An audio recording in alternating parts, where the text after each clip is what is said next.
Hello, everybody. Welcome to the latest edition of the Paddock Pass podcast, brought to you by Renthal Street, Fly Racing and KTM.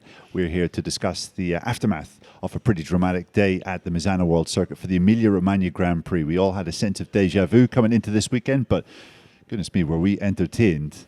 And did we have our breath taken away by some of the MotoGP action on track today? I'm Neil, as always, and I'm joined, happily to say, I'm joined by Adam Wheeler today. Hi, Adam. Hello. How are you doing? I'm very well. And how about you, David Emmett? Not so bad. It's been a long weekend. It has been a long weekend, but no bodies of water fell on your head, I don't think, this weekend, as you were predicting last time we were broadcasting from this circuit. When was that? That was 2 weeks ago. It's all a bit of a blur. It is, yes, indeed. I'd like to see what you're going to be like after, 6 overseas races or 5 overseas races in 6 weeks, whatever it may be. I'm confused already. We haven't even started. Probably I shall be confined to a small room with a special kind of a coat on. All systems normal there then. Yeah, exactly. If you are watching us on YouTube, I remind you to like and subscribe.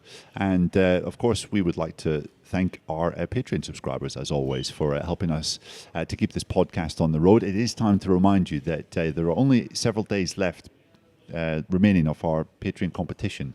Adam, it's a pretty cool competition. We have the chance to give away 2 paddock passes to a race at the end of this year.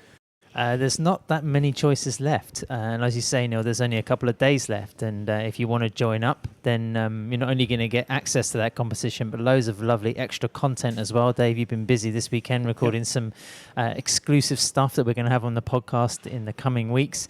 And of course, you just have to become a Paddock Insider, Neil, which means, our $10 tier, which gets, you access to all the Paddock Note shows, not just the Thursday or the Sunday show like we're doing now. And also, there's not really that many people in that group at the moment for the year subscription, which you get 10% discount on as well. So it's definitely worthwhile signing up to win these tickets, because you can't buy them essentially unless you're a very sort of privileged guest of a team or a brand. Exactly, and even if you don't win them, then it's going to be good value anyway, because we've got 6 races in 8 weeks, 7 weeks. I can't remember, but anyway, there's going to be a lot of note shows we're going to be doing. Absolutely, yeah. Our Patreon will be pretty busy, a hive of activity over the coming weeks. Gentlemen, let's get into the thick of it. What was our impression of this weekend? What grades would we give this weekend? There was plenty to discuss, plenty to get excited about. Maybe not so many people here, Adam, but how was your Emilia-Romagna Grand Prix?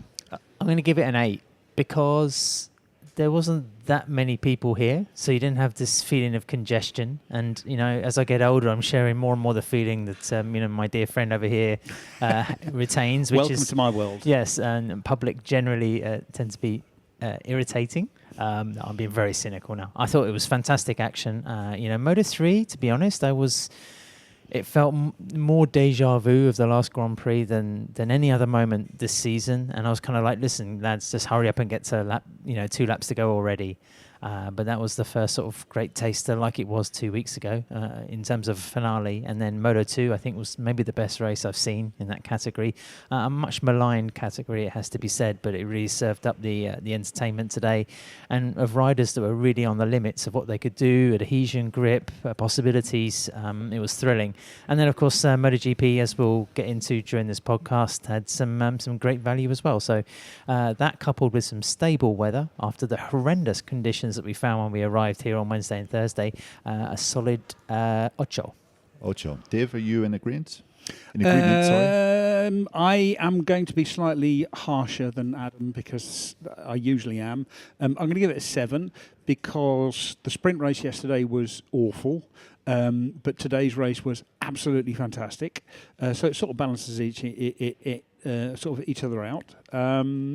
It was a good weekend. It was strange. Just felt really strange. Like on Thursday and Friday, it felt like a Valencia test, and then it sort of picked up a little bit yesterday. And today, there was a decent enough crowd. I think 45,000, which is about half what it was 2 weeks ago. But if you think you're having 2 Grand Prix sort of back to back within 2 weeks of each other, to get half the crowd for the second one is still pretty impressive, really. I heard there was actually a promotion for this Grand Prix where they were offering people that visited Misano 1 a 30% discount on tickets if they came again, which I thought was a pretty good initiative to try and at least get people through the door that don't have to travel so far. And it felt like there was some atmosphere here. Yeah, Moto 3 was interesting. Moto 2 was entertaining, and Aaron Cornett found yet another Surely not. to not win a race. No I way. mean, genuinely, the young man is impressive. Well, I mean, Tony Arbolino as well just opened the door for him. Yeah. It was pretty staggering. But I'm surprised Dave was quite generous in his grade, Neil, because he's had his lovely wife here as well with him this weekend, and she arrived today. So he's been surrounded both left and right by extra milky coffee when it has been in the press room. So it must have been torturous. And of course, we are in the world of the finest desserts known to man. Yeah, there hasn't been a rant in size so far today. I think there's a common denominator right there. The more Dave spends time with his wife, the better the mood is in general. I'm going to go. Could we just swap Dave for Rosha? Maybe she can brush up on her reporting a little bit. Yeah. I loved the way actually that she was getting very nervous. Was it during Moto 2 or Moto GP? You're just a big softie at the end of the day, aren't you, Dave? I am. If I had to give a grade for this Grand Prix on Friday, I think it would have been a 2, because my enthusiasm, I have to admit, was maybe not at its highest levels on Friday. It was a little bit better yesterday, although the sprint was a bit drab. But today, I thought it was great. I'm going to go for a 9, just because of the surprise element. Oh, 2 to 9. Yeah, coming in today, I really wasn't expecting anything that special. I was expecting Pecco to piss off in the MotoGP race, and it didn't quite come to pass. We had 3 really good races today, I thought. So, 9 for me. And I think we should move briefly on to our moments of the weekend, because there was quite a lot to choose from. I guess I'll go first. It was a pretty pivotal moment potentially in the championship. Certainly in today's race it was as well. After an average start and a really below par first half of the race, Pecco Bagnaia started to come good, but then in lap 21 we had that dramatic moment breaking down into Quercia where he chucked the front, chasing both Martin and Bastianini. He was making a big time on both of them starting that lap, but chucked it away. Really costly crash for Pecco, and he left Sunday with a big non-score next to his name, and suddenly the gap in the championship has ballooned up. We'll talk about that in more detail in a little minute, but Dave, what was your moment? The start of the race for Pecco, really, because he led, got away well, got a good start, was leading, was pushing to pull away. Martin passed him. There was there was a little bit of back and forth. It was clear that both of them were concentrating were doing their absolute utmost to lead. They were sort of pretty much matched for pace. And then all of a sudden, Pecco seemed to start going backwards, and it wasn't even that he was really slow. It's just that Martin and Bastianini were getting faster. They pulled 2 or 3 seconds, and then all of a sudden around lap 12, 13, Pecco really picked up the pace again and started hunting them down. And it was such an odd set of events that you sort of wonder what's going on. But it's something we're going to talk about later on. If that's his moment of the weekend, then what are we going to be like with the talking points? This could be a 3-hour podcast. One of us has to say the last lap overtaking move into turn 4, right? Or do we reserve that? We'll come on to that, I'm sure. Yeah. But well, in the spirit of picking something that kind of stands out and that's not blatantly obvious, I'm going to say the gestures by Jorge Martin when he crossed the line, very much like a Fafanculo. Like a fuck off. And then the fact that he kind of immediately greeted Enea Bastianini on the cooldown lap, and then later quite quickly apologized for his gestures. I thought that was a bit of a shame, During the press conference, Martin had the demeanor of somebody that's, just lost the world championship. I mean, he looked a mixture of depressed and angry. And I was just thinking, in this context of wider sport, if I talk about Formula One, where the likes of Max Verstappen has been fined for using some coarse language in a press conference and has reacted, somewhat like an adolescent, which has every right to do. I just feel that, no, be angry, Jorge. Be pissed off. You were technically almost robbed by an aggressive move, and it's good to see that kind of emotion. I don't think you should have to apologise for it. Yeah, I think I'm pretty much in concurrence with you with that, Ad. We're going to come on to our talking points in just a minute, but before that, Ad, you have a word from our sponsors. Yes, of course. Fly Racing, it's been 25 years since they've been in existence. They sell some fantastic stuff. If you're an off-road rider, you need a new safe helmet or some specialized gear, then go to flyracing.com. Rental as well. If you have a street bike, it's not just off-road components they sell for specialist dirt bikes, but they also have plenty of accessories for any kind of bike that you have for the street. And of course, if you want a fantastic street bike, then head over to ktm.com, because everything from Adventure Tourist with a Super Adventure or the Duke naked bike range, or even the RC Sporty models, there's plenty of choice there. Absolutely. Well said indeed, sir. Well, big talking point, of course, was that last lap. Enea Bastianini passed Jorge Martin down into turn 4, which allowed him to take his 7th victory of his MotoGP career, which actually draws him level with both Martin and Loris Capirossi in the history books. It was Ducati's 100th win in their MotoGP history, only the 3rd manufacturer in the 4-stroke era to do that, along with Honda and Yamaha. And it was the 11th Ducati win in a row, which is their own personal record. They took their 6th ever constructors title with 6 races to spare, and it was their 19th podium lockout of the season, in history, their 10th of the season, which is really quite some going. But that's only part of the story, because really the overtake, which led to Bastianini's victory, Dave, was the big takeaway, wasn't it? It was the moment of the weekend. Yeah. It was the thing that got everyone talking, and it had controversy, it had lots of different points of view. Should Enea Bastianini, I'll put you on the spot, should he have been penalised? Should he have had the victory taken away from him? I think not, but then I'm more lenient than other people when it comes to penalties. I actually am prepared to. I think you should be allowed to try to overtake on the last lap. The last lap. I mean, that's very much the point. You've got to be able to try to win a race. The last lap is the last opportunity. You can see that Martin is braking absolutely on the limit. Runs in ahead of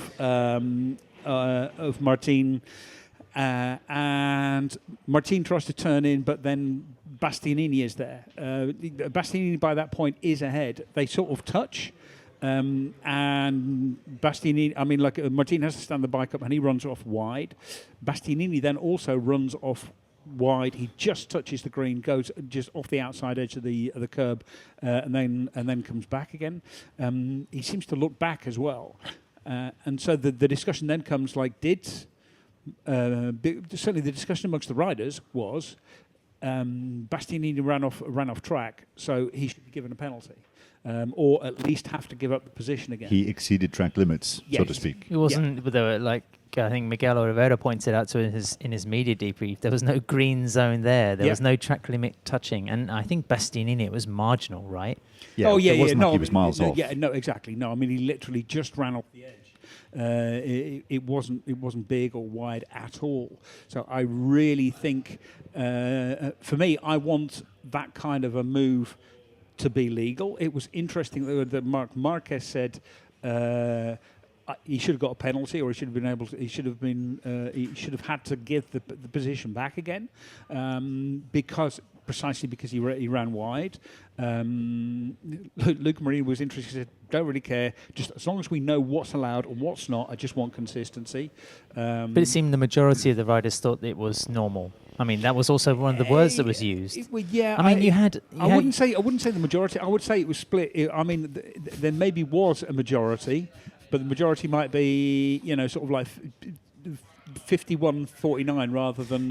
But you had views like Aleix Espargaro, who's obviously more partisan towards like Jorge Martin's case. But Aleix Espargaro, really thinks that we should always have a 50-metre gap between all riders at all times, just for safety's sake. And cotton wool wrapped around that's right. the I don't think riders. he's he is very much at one end of the spectrum. Jack Miller was racing incident mate.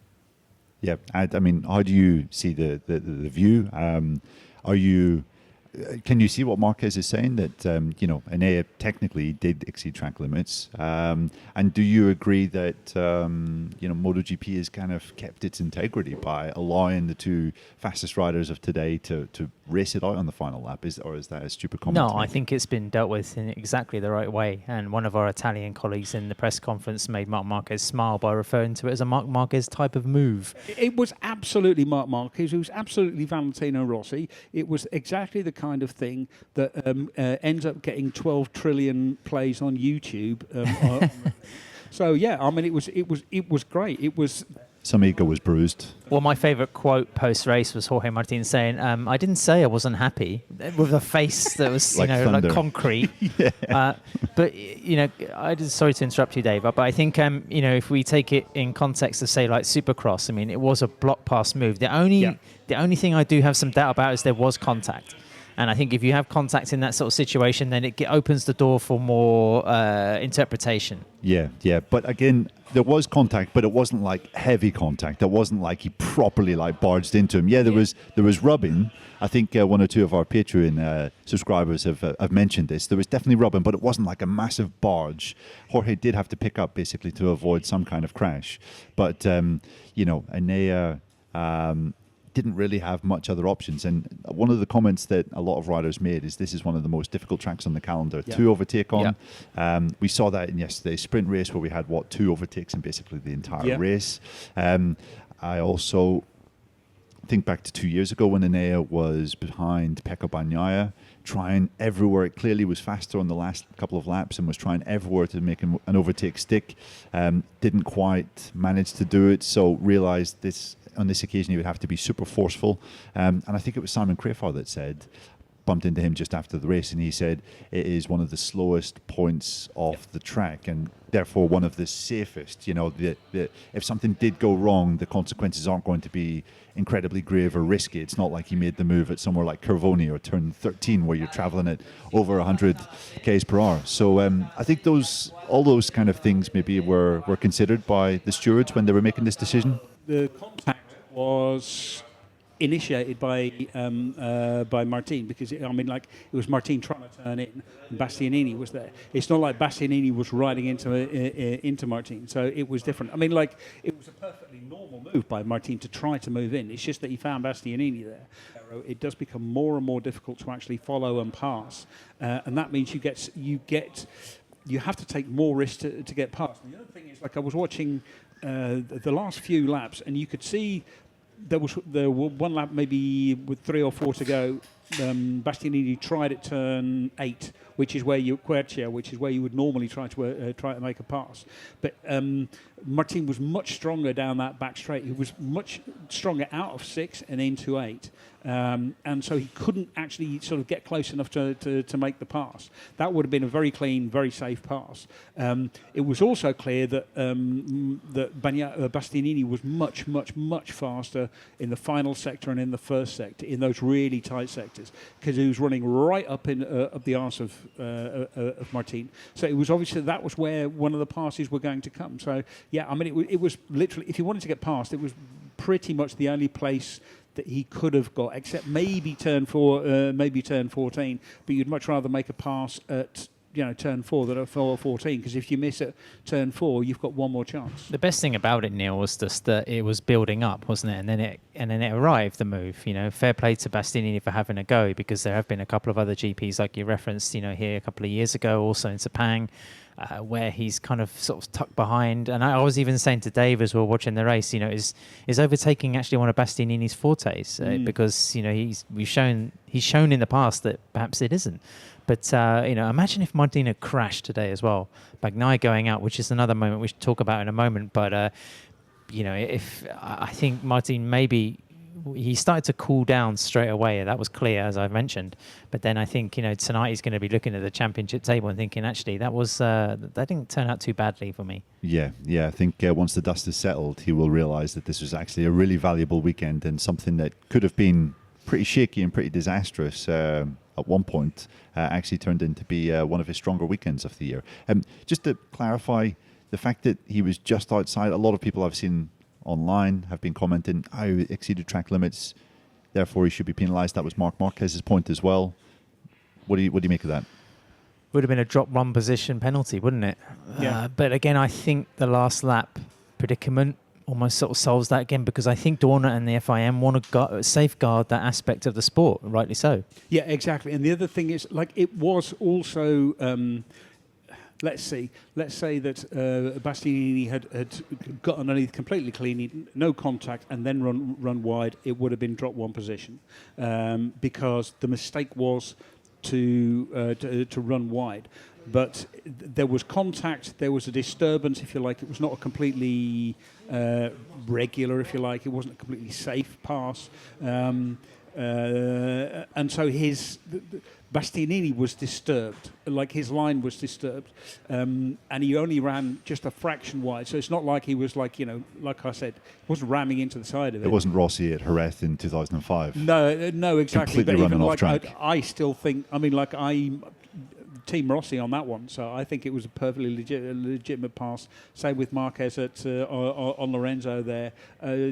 You've got to give people a chance to try to win a race. I just think it's really disappointing that Jorge Martin wasn't clutching his right shoulder when he got into Parc Ferme afterwards, trying to get some sympathy from the technicians and the waving fans. his finger. Yeah, exactly. We could have done a bit of a finger wag. Yeah. Why was there none of that, Jorge? I mean, Dave, you mentioned Luca Marini saying as long as there's stability, then that's a factor. And then Jorge Martin was also saying in the press conference, I know now where I stand. Yeah. But then Pecco Bagnaia was saying, let's not forget that Jorge did a similar move to me both in the sprint in Qatar and in India, I believe it was, the other instance. So there's, the races or the seasons are littered with these kind of little conflicts. And I think we have to be careful not to police them too greatly. Yeah. And another great thing, there was a little tiny bit of niggle in the press conference afterwards. And I know maybe you're not so keen on this, Ad, but this is one thing I've been calling out for years in MotoGP. Bring back some niggle. Yeah. Let us see a little bit of disruption between the top guys, and let's not all be smiling and happy families. Do you reckon these guys do want to exact some sort of payback? I mean, do you think? I think they all have a little book, and they keep special lists, and with different gold coloured or different coloured stars, and they top them all up, and there comes a certain point where they see the opportunity to exact revenge. And they do, but I also think that vengeance is very much a dish best served cold, and that's really what they're going for. Yeah. Martin did say now that he knows where the limit is, and I can expect something similar in the weeks to come. If you're watching on YouTube, you might be puzzled by the fact that a big sea of people have been going past us in the background. It's because how are you coping, Neil? Well, we're recording this in the media centre on the Sunday night, and it's just been announced that there's some free food in the room next door. Proof, if you needed it, that nothing gets journalists moving quite like the promise of some freebies or some free food. We do suffer for our art, just so you know. Gentlemen, obviously, the last lap overtake was the big talking point, but just briefly on Enea, I mean, it was a fantastic race, a fantastic recovery from Friday when he was quite a bit away from the likes of Bagnaia and Martin. All weekend long, we were saying on the medium rear tyre, which they all ran except for Marco Bezzecchi in the race, Bastianini wasn't in the same league as Martin or Bagnaia. What changed? How come he was able to manage today's race so well and get his second win of the season? Well, I mean, when it comes to the tyre, he did say when you're pushing for the victory, you don't really have much left in the pocket. So I don't think it was a case of tyre preservation being the factor that, as we've seen in the past, in other occasions. But, he did manage the temperature and the pressure of the tyre being in such close proximity to, Martin throughout the distance. It was a really impressive performance of, a couple that he's already had this year. Yeah. And it's interesting now that, those guys put on such a great show and achieved all these milestones for Ducati, and they're both sodding off to another manufacturer next year. Yeah. We'll maybe come on to this a little bit later when we talk about Ducati, the fact that they're Constructors' champions. But I think it's time to move on to Pecco Bagnaia, another big talking point from the race, because not only did he crash, but he had the strangest it was very difficult to understand exactly what went on. It was even more confusing after we spoke to him, I think, when he was describing what his issues were, because he was nowhere at the start. He didn't have anything for the top two. Then he starts setting fastest lap after fastest lap, and even gave the impression that he could have caught the top two before he fell. What the hell was going on, Ed? Strange was the word he used, actually, Neil. Several times he just said the situation with the tyre was immediate from the warm-up lap when he lost the rear.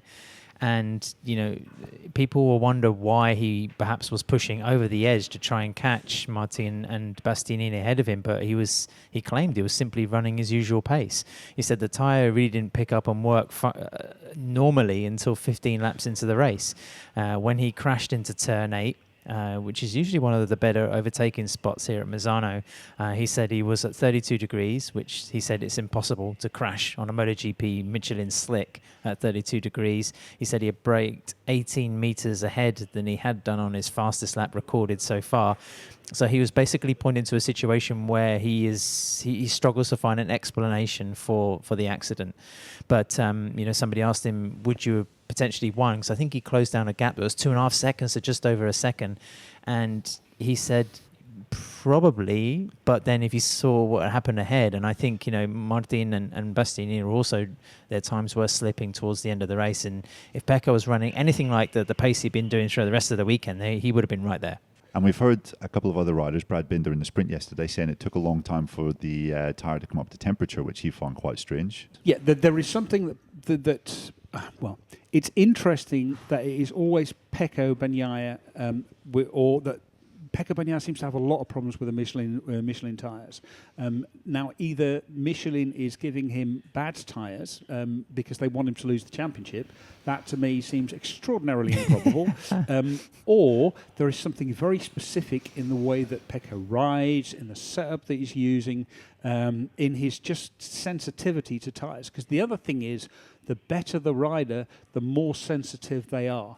And I sort of suspect that this is something to do with it. Like he can feel that things are not quite exactly right, and that causes him to change the way he rides, or makes him more cautious, or just he doesn't have the confidence.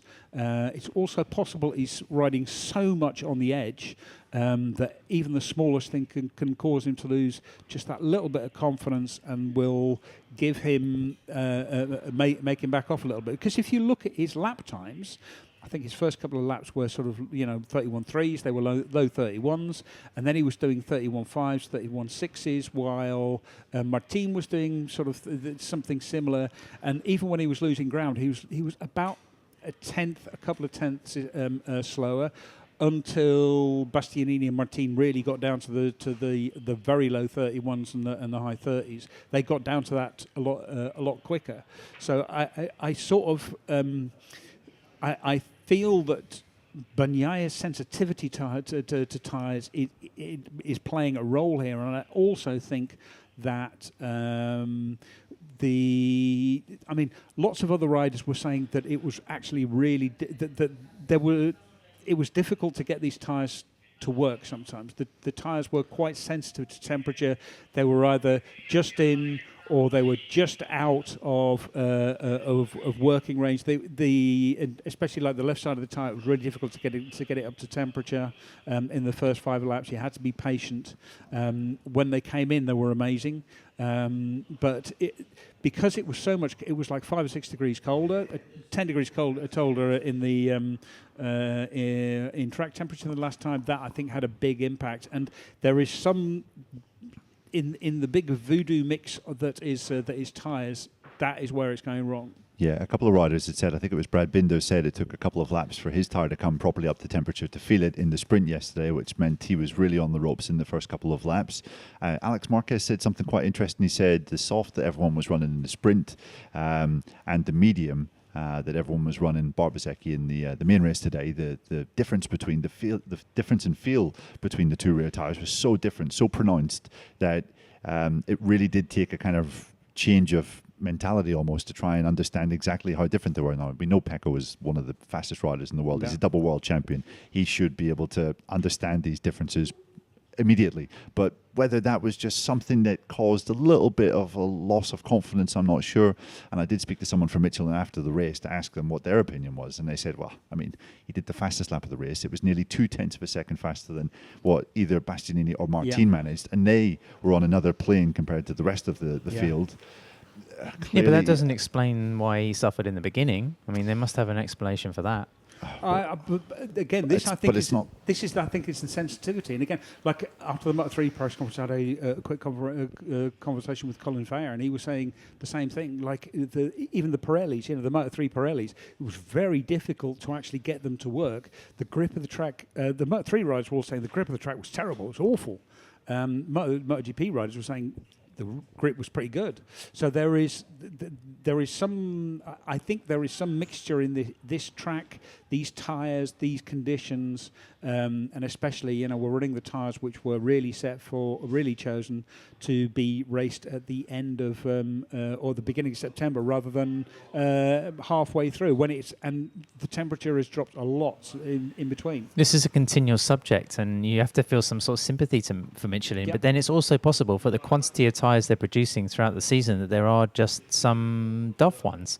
Their quality control from Dave, you went to Clermont-Ferrand. Well, this is it.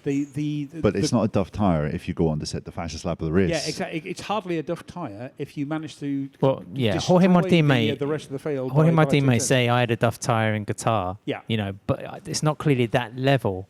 But then something was not quite engineered properly for Bagnaia to be almost crashing on the sighting lap. Yeah, but I also think that we are getting into the point where things are so sensitive.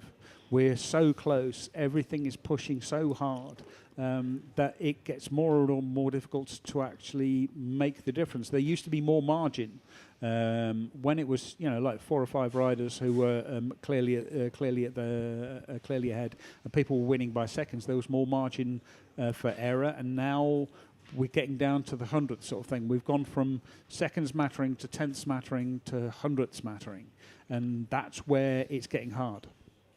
Yeah, absolutely.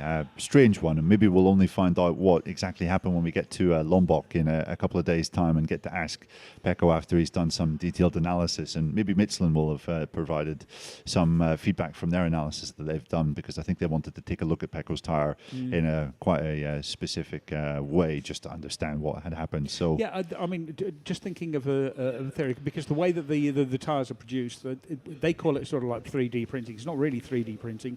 What they're doing is they've got a machine which lays down layer after layer after layer of rubber on top of a compound, together with the carcass material.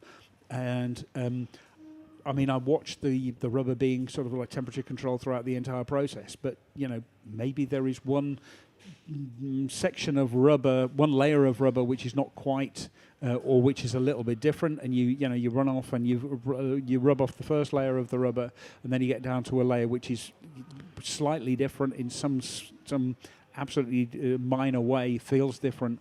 Bagnaia starts going slower, and then he rubs that off and he gets down to the good rubber again.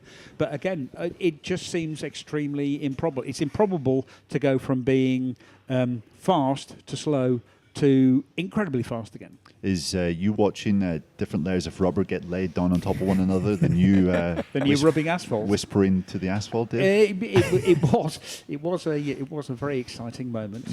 Yeah, whatever. I had to be restrained. You can tell from these comments, ladies and gentlemen, that David Emmett isn't your average gentleman of the podcast in Paris. But very briefly, the rider that finished in third, he certainly didn't expect to be on the podium today. And he really had some quite chilled and modest expectations, I think, from the early moments of this weekend, despite being the victor here 2 weeks ago. Yeah, it was clear 2 weeks ago that it was Marc Marquez conditions, with it being slightly damp, and he'd been talking top 4, top 5 at best, pre-race, and of course, Bagnaia's accident puts him out on the podium, and it was actually kind of weird and somewhat refreshing, I have to be honest, to be in a press conference and Marc was not being bombarded with questions or wasn't the focal point of everybody's attention. It was good that we were focusing on Bastianini's achievement, maybe Martin's era, and perhaps also the duel and the incident, of course, on the last lap. But it's another strong finish from Marquez. I haven't been able to look to see how many podium finishes he's got now. 7. Okay, so that's feature races. So that's like 50%, which I think, coming into a first season with Ducati where many people thought he would just, clean up, is actually a good return. Yeah, especially on a bike which is clearly inferior. Yeah, absolutely. And interesting that he was saying basically the grip conditions here this weekend were they got a lot better as the weekend progressed. He was saying low grip conditions like we had in Aragon. We always know Marc is a master in those types of conditions, but when there's really high grip, that's when he was struggling. And he said that even was the case sometimes with the Honda as well. Yeah. And this was one of the reasons why he just wasn't able to lift his level to the top three. I mean, you look at the fastest laps from each rider in today's race. Marquez's fastest lap was 6/10 slower than what Bagnaia was able to do. So it was clear that he wasn't in the same league. His media debrief yesterday was probably one of the more interesting from the 4 days we've had here at this Grand Prix, where he was going into detail about how he built a riding style and an MO based around the front end of the Honda. Yep. Whereas now he's getting so much rear grip from the Ducati that he's still adjusting. He's still learning to, execute to the absolute limits of the performance of the GP23, and he's not quite there. I think, Dave, you were asking him about this, and he said, I'm crashing because I'm still trialing. Yeah, exactly. No, I mean, the other thing is, like, the new rear Michelin has made a big difference to everyone. It's causing chatter for everyone, vibration. The Honda riders were complaining that it was just terrible. It was sometimes unrideable. The KTM, we'll come on to KTM later, they've had vibration. You ask, the Aprilia ones, any vibration? Yeah, same as just normal, just a normal vibration. So, and it's changed the way that the bikes work because you've got more rear grip and the rear is pushing the front. That was the big problem in the sprint race yesterday. So, there is, I think tyres are a really big topic this year. They're playing a really big part, but mostly because Michelin have introduced this wild card of a really grippy rear. Yeah, absolutely. They certainly have done that. Gentlemen, we're going to move on to our winners and losers. Ad, I'll let you go first. Who was your big winner from the Emilia-Romagna Grand Prix? Lots of contenders, and I also wanted to mention David Alonso for his celebration when winning Moto3 again. It was quite funny. It was. I mean, the unicycle and the collapse into the gravel. And also the Dorna graphic saying, crash David Alonso. That was class. That was just like really, that was class. I mean, you could look at him and think, it's quite cheesy or it's fabricated, but he has such an earnest nature, and I find it incredibly endearing. And somebody's actually making an attempt towards entertainment, and he has all the ingredients of being the next rider on the way up. And there's something about him that's a little bit more polished than, say, Pedro Acosta. I mean, Pedro Acosta is like this fireball of raw potential, and that is kind of attractive and magnetic in itself. But he's Alonso, a cheeky chappy, whereas Alonso's the kind of lad you wouldn't mind your daughter showing up to your house with. Well, and also I think if those two clash in MotoGP in the next 5 years, then you're going to have two different characters as well, and that's going to be fascinating to see. So, but anyway, coming back to my winner, there's numerous contenders, but I picked Yamaha because I want to know if this is a Misano M1 or is this actually signs of progress finally. And Quartararo should have had a fantastic race finish, top 5 potentially. He ran out of fuel on the last lap, which was one reason why he lost that time. Yeah, I actually looked it up because Yamaha really have made some quite a big step forward. Quartararo was 12 seconds on lap 26 before he ran out of fuel. He was 12 seconds behind the lead. Last time out, he was 17 seconds behind. So they've made up ground. They made up 5 seconds. Obviously, the conditions were a bit different, but and the race was much faster. Yes, exactly. But the Yamaha really have made a big step, and also he was flying solo because Alex Rins has been sick all week. Yeah. So it was literally just his data. Fortunately, we've raced here and all the rest, so they had a lot of data. But this feels like the weekend where we're starting to see a turnaround from Yamaha. And it does also feel. I mean, I can't quantify it. Well, you can in the results, but there is a sense that Yamaha are putting a little bit ahead of Honda. And when we get to the flyaways, perhaps even Motegi, then you might see that it become a little bit more solidified, I think. I think, of course, Alex Rins' predicament this weekend means it was kind of a little bit sweet and sour for Yamaha, but they are, the boy against Goliath in terms of the rest of the manufacturers on the grid. And, I think, Quartararo seemed the more content that we've seen him all this season and maybe even for the last 18 months. Yeah, because he could see the front of the grid. He could see the front of the race. Yeah, exactly. And I urge you to watch out for our discussion show, which will be out on Wednesday. Obviously, big news this weekend. Yamaha are developing a V4 engine, which they hope to have on track at some point next year. And we have an exclusive interview with Maio Meregali talking about that V4 engine and its development. So you don't want to miss that on our Wednesday show. We'll maybe go into Yamaha in a bit more detail then as well. I'm going to go for a very obvious choice, Jorge Martin, just because of the simple fact that he started Sunday's race with a 4-point championship advantage. It really did look as though he was going to lose the championship lead yet again here this weekend, and he didn't. He extended it out to 24 points. Yes, he managed to not win the race in an extremely promising position, but I think bigger picture, Martin will look at this Grand Prix in a few races' time with some maybe not with some fondness, but he'll maybe think, well, that was a crucial race. And also the next 3 races coming up, Indonesia, Motegi and Phillip Island were all races where he was so strong last year, so incredibly strong. With Indonesia and Phillip Island, he had a clear advantage over the rest of the field. So I think it's a good time to be the number 89. Who's your pick for the championship at the moment? 6 races to go. What, 150? No, I was going to say 150 points, but there's more now with the sprints. Tell us, Dave. At 222. Okay, so a ridiculous amount. Yeah, six times, because 3 races have won 11. That's Correct. why I remember. Yeah, exactly. Well, I think David Alonso can be world champion in Moto3 in 2 races' time, but of course, Moto3 doesn't have the sprint. But I'm curious what you two feel who could be the champion. I still go with Pecco, just because of his know-how. No, I mean, I think that well. It's funny, isn't it? Let's see. After Aragon, we were saying... Straight answer, Dave. Come on. No. After Aragon, we were all saying, has Pecco thrown away the championship by crashing into Alex Marquez? And then Didn't Alex Marquez crash into him? Well, whatever. Then, of course, 2 weeks ago, it was, has Jorge Martin thrown away the championship by pitting when there was the first spots of rain? And now it's, has Pecco Bagnaia thrown away the championship? So what I'm going to say is... I'll tell you in Valencia, because honestly, they keep on going backwards and forwards. I think right now, Jorge Martin is slightly favoured, but really, it's really, really close. Can we make you promise that you'll never do that voice in the podcast again? No. Okay. Well, you should have heard the voice I was doing earlier on. That's reading an improvement. Exactly. Right.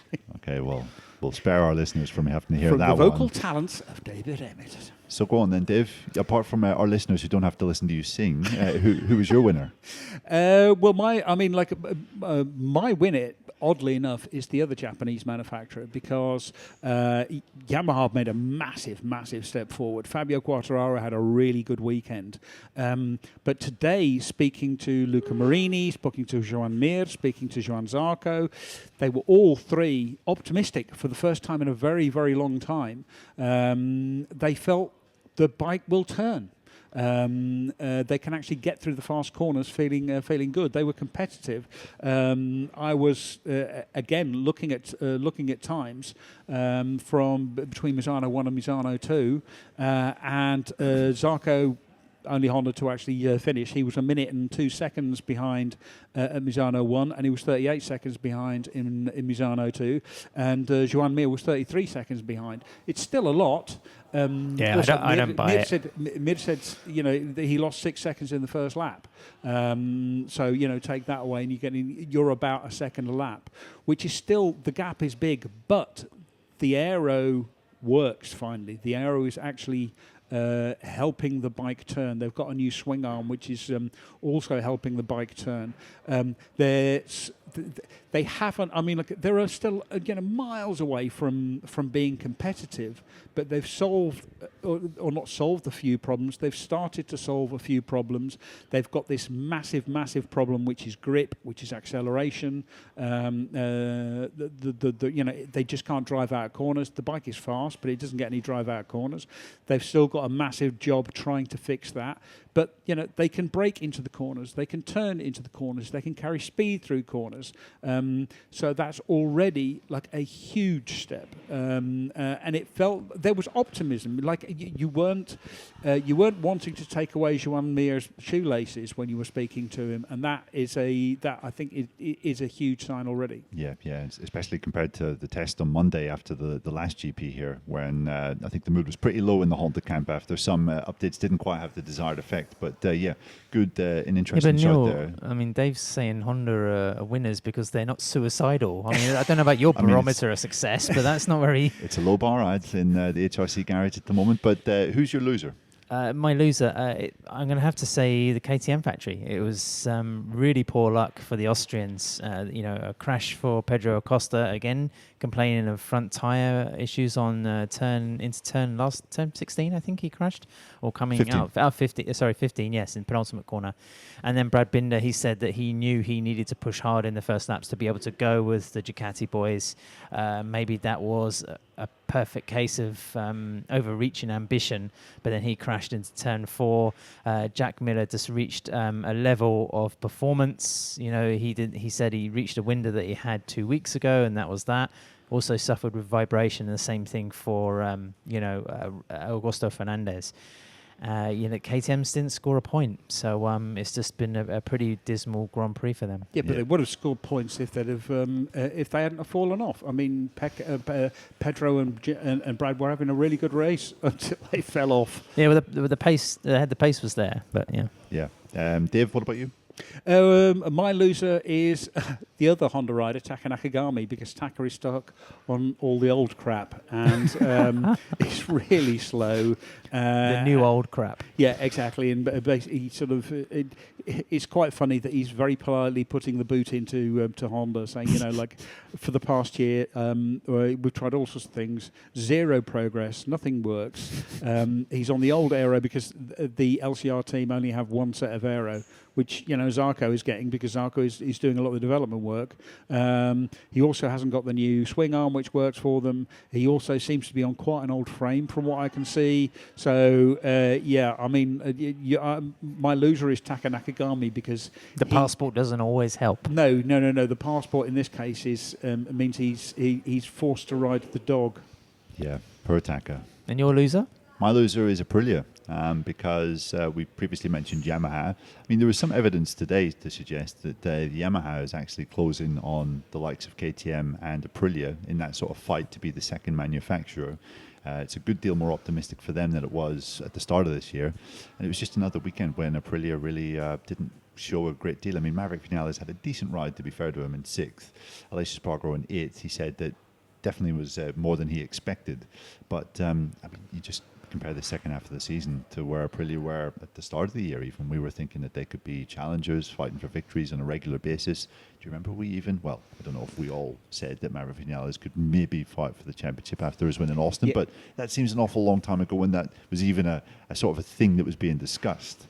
Maverick scored, I think, just 10 points in the last 3 rounds, which isn't a great deal. He's fallen further back in the championship, and they just don't really seem to be able to find an issue for that lack of performance they have in really heavy braking zones. To be honest, Maverick was much more optimistic. He said, look, we've worked on electronics, we've sorted out some engine braking, it is a lot more consistent. So he felt they'd found the right direction, but, Aleix is still in the same boat. And it's a little bewildering as well, but Raul Fernandez hasn't really been able to get his head around the RS GP24 since he's had the new bike. But Neil, you and I were sorry? 2-year contract extension. Yeah. Well, you and I were discussing this in the car when we were driving back to the sort of hotel last night, and if you're signed up to be an Aprilia rider, if you're Marco Bezzecchi or of course Jorge Martin, you must be thinking, I have the ability, I have the knowledge to sort this project out. But otherwise, you'd be thinking, you can maybe understand why Maverick Vinales wants to sort of get away from that motorcycle, just because it just seems so unpredictable from one week to the next. And their situation is kind of similar to KTM, and they just can't harness, the effects of the tyres this year. Yeah, it has been an issue for them quite a lot in the last couple of weeks. We're going to move on to just 1 or 2 comments from some of our Patreon subscribers. No one actually managed to predict the correct winners of the 2 Grand Prix. We had a couple of people that predicted correctly that Pecco would win the sprint yesterday, but no one went for Enea today. So yeah, what was going on, guys? I mean, you must do better next time. I will say though that DJ Purchase, special shout out to him, did mention that Enea would be the dark horse, although a rider that's been on the podium here every single time he's raced in MotoGP. I'm not quite sure if that is more of a greyish horse. Maybe a whitish / greyish horse for sure. We asked some of our Patreon subscribers what the oddest thing they would see this weekend. The Racing Armchair said Matt Oxley having to fight with one of the KTM press officers in the media centre. But, I think for all concerned, maybe it's a decent thing that Matt wasn't at Misano this weekend for that to have played out. They took it to Twitter instead. Exactly. There was a nice Twitter battle that happened instead, as you said, Div. And Island Time 340 said Tardozzi breakdancing. Well, we saw him with his head in his hands. We didn't quite see the traditional Tardozzi dance when his rider passed Martin for the victory. We did see him like petting and playing with Pecco Bagnaia's dog, like a little Dachshund thing, the shortest legs imaginable on a canine. And there is no confirmed reports that they were growling at each other at one point. They were probably holding a competition for who could have the fiercest growl. Yeah. Tardozzi wins hands down. Or the biggest flick of saliva across the Ducati pit box, I'm not sure. Who has the biggest bite? There's a competition I would happily watch. We also asked our Patreon subscribers to guess the number of tiramisus and milky coffees that us 3 combined would have imbibed over the course of this weekend. Moto Bell said 11.